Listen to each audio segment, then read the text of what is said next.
नमस्कार, उत्तराखंड 360 न्यूज़ में आपका स्वागत है। मैं हूं मदन मोहन सती। आज हमारे साथ जुगल किशोर पेटसाली जी हैं, जिन्होंने उत्तराखंड के फोक पर बहुत काम किया। बहुत कम लोग भले ही इनको जानते होंगे, लेकिन इनका काम इतना गहरा है कि सालों तक आने वाली पीढ़ी इनकी किताबों का रेफरेंस लेते रहेगी। मैं सीधे पेटसाली साहब से ही बात करता हूँ। सर, आप कितने साल से फोक की दुनिया में काम कर रहे हैं? उत्तराखंड की लोक गाथाओं को लेकर, संस्कार गीतों को लेकर, या फिर जो समाज के दूसरे हमारे विधाएँ हैं उनको लेकर आपने लिखा है? मैं करीब 30-35 साल से, जी हाँ, 30-35 साल से मैं काम कर रहा हूँ। मुझे जो भी नई विधा मिली, ये कठिन है या सरल है, मैंने कुछ नहीं देखा जी। मैं उस विधा को जिंदा रखने के लिए, उस विधा को सीखने के लिए और उस विधा को नए कलाकारों को सिखाने के लिए हमेशा काम करते रहा। जी जी। आपने अल्मोड़ा में एक म्यूज़ियम भी बनाया है? जी हाँ। वो किस तरह का म्यूज़ियम है? क्या क्या उसमें आपने चीज़ें कलेक्ट की हैं? जी, अल्मोड़े में, अल्मोड़े से आगे चितई, जहाँ प्रसिद्ध गोलू देवता का मंदिर है, वहाँ बनाया है मैंने, उसके नज़दीक ही। तो एक तो उसमें उत्तराखंड के 35 लोकवाद्य हैं, सारे के सारे 35 लोकवाद्य हैं, और दूसरा करीब 100 से अधिक पांडुलिपियाँ होंगी, पुराने बर्तन होंगे, पुराने फैसले होंगे, ऐतिहासिक दस्तावेज होंगे। तो ये मुझे जो चीज़ मिली तो मैंने उसको संग्रहालय के लिए अपने पास संग्रहालय में रखा। और पांडुलिपियों को जब मैं संग्रहालय में रखता था तो मैं जो भी देखता था, या पहाड़ के लोग आते थे या जहाँ के भी आते थे, मैं कहता था, देखिए ये हमारे बुज़ुर्गों में कितनी आत्मा की शक्ति थी, जो इतने इतने मोटे ग्रंथों को खुद कागज़ बनाया, खुद स्याही बनाई और खुद लिखा है उनको इन्होंने। और आज ये जीवट लोगों में बहुत कम दिखाई देता है। प्रेरणा भी मिलती है, तब पता चलता है कि हमारे बुज़ुर्ग जो कई शास्त्रों में, दर्शन शास्त्र में और ये समाज शास्त्र में और ये संस्कृत में इतने प्रकांड विद्वान थे, वो यूं ही नहीं थे, उनका अथाह ज्ञान का भंडार था। एक बात और कही जाती है कि जो मानस खंड है वो इसी अल्मोड़ा और इसी क्षेत्र में लिखा गया। अब ये भी कहा जाता है, कुछ लोग कहते हैं कि हमारे जो धारचूला वाला क्षेत्र है उसमें 4 पट्टियाँ हैं, पट्टी तल्ला दारमा, मल्ला दारमा, ब्यास और चौदांस। पट्टी ब्यास में जो पट्टी ब्यास जो है वो महर्षि व्यास जी के नाम से है, वेद व्यास जी के। और वहाँ पर उनकी कुटिया भी है, 11,600 फीट की ऊंचाई पर है ब्यास पट्टी। वहाँ अब वो मंदिर करीब करीब टूट गया है, लेकिन वैसे ही पत्थर वो एक जगह पर इकट्ठा जैसे हैं। कहते हैं कि वेद व्यास जी ने यहाँ पर काफ़ी वेद शास्त्रों को लिखा, पुराणों को लिखा। इस तरह से कुछ लोग कहते हैं गढ़वाल में लिखे गए, कुछ कहीं। आप लोगों के अपनी अपनी मान्यता है, देखा किसी ने नहीं। एक तर्क मिला तो उस तर्क के पीछे मैं भागा, दूसरा तर्क मिला, दूसरे तर्क के पीछे दूसरा आदमी भाग गया। अच्छा, लोक गाथाओं में तो जो है काफ़ी बदलाव आ गया है। जी हाँ। जैसे आपकी भी ये पुस्तक है लोक गाथा वाली, तो उसमें मैं देख रहा था कि आपने भी 4-5 उसमें ये पुस्तक है जी, 4-5 उसमें कलेक्शन किया है। तो कितना बदलाव आपने महसूस किया, या कितना ओरिजिनल तक पहुंचा जा सका आपसे? बदलाव तो गाथा तो अपनी जगह पर वही रही। जी जी। अब बदलाव हुआ गाने में, किसी ने सीखा नहीं। कोई आज किसी भी गाथा को पूरा नहीं गा सकता जी। लोग कहते हैं 4 तरह की गाथाएं, मैं कहता हूँ 5 तरह की गाथाएं हैं। 5: प्रेम गाथा, वीर गाथा, पौराणिक गाथा, ऐतिहासिक गाथा, स्थानीय देवी देवताओं पर आधारित गाथा। बच्चन जी ने एक बार अपनी मधुशाला में लिखा था कि अब न रहे वे पीने वाले, अब न रही वो मधुशाला। अब वो गाथाएं अपनी जगह पर हैं, हमने सीखा ही नहीं। हमें उतना संकल्प शक्ति, जीवट ही नहीं था, तो गाथा गाने वाले नहीं है, अंतर आना स्वाभाविक है। फिर उल्टा सीधा लोग गाते हैं तो अंतर ही आएगा। अच्छा, उत्तराखंड की एक लोक गाथा बहुत फेमस है मालूशाही। जी जी, तो मालूशाही के कई वर्जन देखने को मिलते हैं। बिल्कुल जी। तो सही वर्जन तक कैसे पहुंचा जाता है और सही क्या है उसमें? और थोड़ा सा उसमें रिठागर, मोहन सिंह रिठागर की परंपरा भी है, जी हाँ। दूसरों की भी परंपराएं हैं। जी तो हाँ। अगर कोई बाहर का आदमी रिसर्च करना चाहे, जी हाँ। शोध करना चाहे, तो ऑथेंटिक की तरफ वो कैसे पड़ेगा? जी, बाहर के लोग आते हैं, अमेरिका के स्टूडेंट भी आए थे मेरे पास चितई में म्यूजियम में।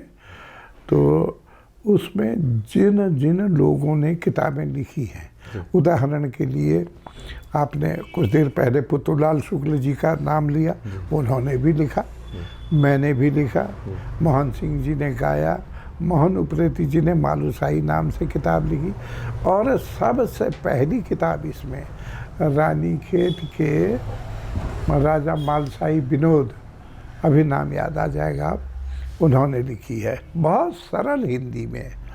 और बागगिरी गोस्वामी जी ने लिखी है। और जो हमारे कुमाऊनी में जो सबसे पहले के खंड काव्य है, उनमें मैं समझता हूँ, मैं उस श्रेणी में रखता हूँ, तो उन्होंने भी लिखी है। देखिए, मैं वहाँ का रहने वाला हूँ, ये चौखुटिया गेवाड़ का गर्म घाटी है, तो वहाँ पर मैंने गीत गाया, आमे की डाली में घुघुती नवासा, वहाँ आम होता है। मैं मुक्तेश्वर गया तो वहाँ के लोग गायक ने कहा, हपुरा बजानी धुरा सुरू रू बाजे की हवा छो बाटा सुरू रू। हमारे इन लोक गाथाओं पर भूगोल का भी असर पड़ा, इतिहास का भी असर पड़ा, गायन शैली का भी असर पड़ा। एक चीज़ मैं आपको बता दूँ, जैसे राजूला मालूशाही हमारे वहाँ मोहन सिंह जी गाते थे। कोई वाक्य किसी चीज़ का बड़ा मशहूर हो जाता है तो उसमें है पूसे की पालंगा जैसी, चैते की कैरुआ जैसी। मैं गढ़वाल के डॉक्टर गोविंद चातक जी की पुस्तक पढ़ता हूँ, तो उसमें भी पूसे की पालंगा जैसी, चैते की कैरुआ जैसी। तो ये कुछ चीज़ें खोज की हैं जहाँ पर आदमी का मन ठुके, देखा किसी ने नहीं है कि मालूशाही कब पैदा हुआ, कैसे पैदा हुआ।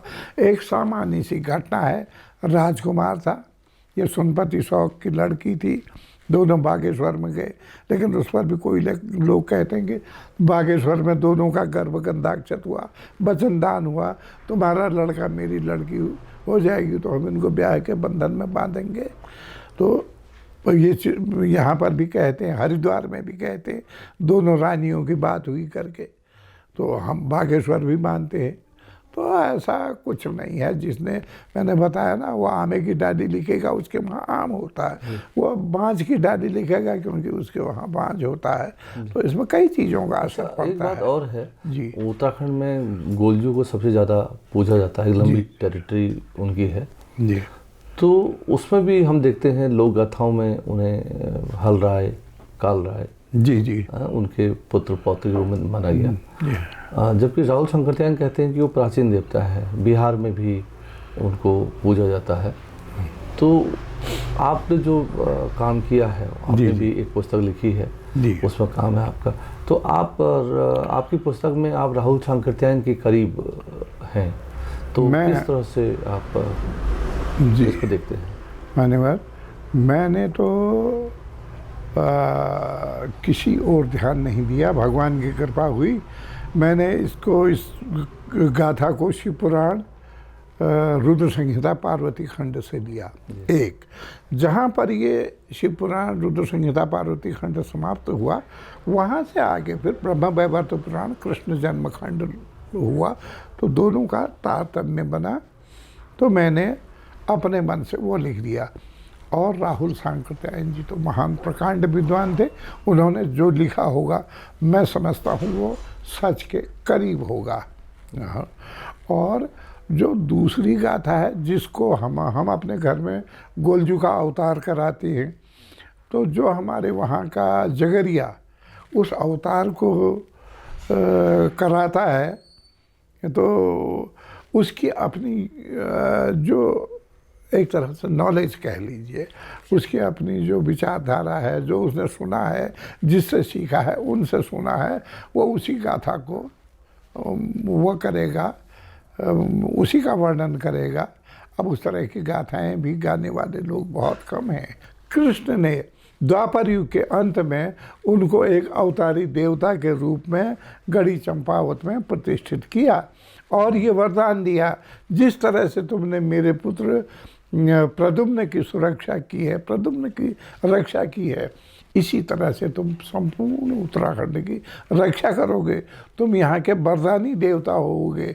तुम यहाँ जो तुमसे जो मांगेगा, जो भक्त तुमसे जो याचना करेगा, तुम उसको पूर्ण करने में सफल होगे।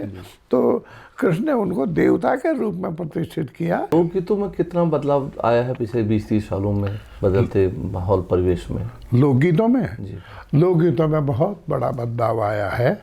जैसे एक जोड़ बताता हूँ मैं। जोड़ उसको कहते हैं एक गीत की पंक्ति हुई। जैसे किसी चीज़ को जोड़ देने पर उसका स्वरूप बड़ा हो जाता है।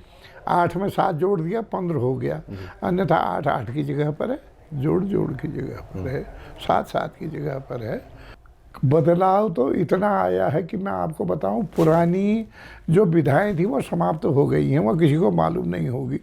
उदाहरण के लिए यहीं पट्टी काला आगर की तरफ एक विधा को गाते हैं, उकाऊ खूटी, जो चढ़ाई में जब आदमी जून के महीने में जाता है उस समय का वर्णन है उसमें। मैं ये यहाँ ये मशाल दे सॉल्ट की तरफ एक विधा है, बॉय, कोई बॉ भी कहते हैं, बॉय भी कहते हैं। देवर और भाभी के गीत होते हैं मात्र उसमें, तो वो विधा बिल्कुल ख़त्म है। ये उकाऊ खूटी तो किसी ने नाम ही इधर उधर देखने लगते हैं। हमारे वहाँ, जैसा आपने कुछ समय पहले लता जी का इंटरव्यू लिया था, उन्होंने ये बताया था कि न्योली 2 तरह की होती है, एक पिथौरागढ़ी शैली की, एक रीठागाड़ शैली की। मैं आपको एक बात और बताऊं, हमारा पिथौरागढ़ का पूर्वी हिस्सा और नेपाल का पश्चिमी हिस्सा मिले हुए हैं, बीच में केवल काली नदी है, लेकिन आज भी वहाँ हमारे शादी ब्याह के रिश्ते होते हैं, अभी तक चलते आए हैं। एक विधा वहाँ भी होती है, न्योली मेरे नज़रों में 3 तरह की होती है, उसको मैं नेपाली विधा कहता हूँ। तो उसमें भी आपने ना लता जी के साथ एक संस्कार गीतों पर एक किताब लिखी है। जी हाँ। तो संस्कार गीतों में भी बदलाव आए हैं क्या? संस्कार गीतों में तो बदलाव नहीं आया है, लेकिन उन गीतों की संख्या कम हुई है, एक। दूसरा, उन गीतों को माने कम समझे हैं। मैं अगर गायक हूँ तो मेरा ये फ़र्ज़ बनता है कि मैं गीत को समझूं, गीत की आत्मा को समझूं, गीत के शब्दों को समझूं और स्पष्ट इस तरह से गाऊं कि सामने सुनने वाला उसके अर्थ को अच्छी तरह से जान सके कि इस गीत में लिखा क्या है। क्योंकि हमारे अधिकतर गीतों में ये कहा जाता है, जैसे गणेश पूजा के गीत हैं, मातृका पूजन के गीत हैं, या ये और भी इस तरह के जो गीत हैं, कि ये हमारे सामवेद के कुछ मंत्रों के हिंदी कुमाऊनी अनुवाद हैं। ये गीत न कुमाऊनी है, न अवधि है, न ब्रज है। इनमें अवधि के शब्द भी हैं, ब्रज के शब्द भी हैं, कुमाऊनी शब्द भी हैं, हिंदी शब्द भी हैं। अच्छा, आप में एक चीज़ मुझे बातचीत के दौरान ध्यान आ गया। मैं गोविंद चातक की एक पुस्तक पढ़ रहा था जी, उसमें उन्होंने चंद्रावली का जिक्र किया है। जी हाँ। कि वो कृष्ण की प्रेमिका होती है। जी जी। हाल ही में मैंने एक वो पुस्तक पढ़ रहा था, भागवतम में भी चंद्रावली का जिक्र है। जी हाँ। जो हमारे लोक समाज का हिस्सा है। जी हाँ, जी हाँ। और उससे पहले मैं चंद्रावली को चूँकि वहाँ पढ़ा था तो अचानक मुझे ध्यान आया, तो कृष्ण से जुड़ी जो परंपरा है वो हमारे यहाँ होली के गीतों में भी नजर आता है। अब आने वाले दिनों बिल्कुल होली में तो कृष्ण किस तरह से हमारे लोक नायक हुए? कृष्ण तो हमारे जैसे रंग होते हैं ना विविध तरह के, हमारे उल्लास में जितने भी रंग होते हैं, उन रंगों को अगर आप गहराई से देखें तो आप देखेंगे कि उन रंगों से कृष्ण पैदा हो रहे हैं, कृष्ण की आकृति बना रहे हैं। कृष्ण होली के उल्लास में हैं, कृष्ण हमारे शादी ब्याह मंगल गीत जन्मवार इस तरह के उसमें हैं। कृष्ण हमारे भजनों में भी हैं। जशोदा मैया तर कन्हैया बड़ से बिगड़ी, जन लगाया गोरू बचा हमने दगड़ी। और ये तो मैंने कुमाऊनी का इसलिए सुनाया कि कुमाऊनी में भजन का रानी जी हमने इसे और देखा है जी, पिथौरागढ़, फिर रामगंगा घाटी हमारी, फिर गढ़वाल की। जी जी जी। तो इनमें बड़ा अंतर परंपराओं में नजर आता है। जी हाँ तो इसकी क्या वजह आपको लगती है, क्या रहा होगा? जी, मुझे इसकी वजह केवल भौगोलिक स्थिति, जलवायु और ये अभी आया था दिमाग में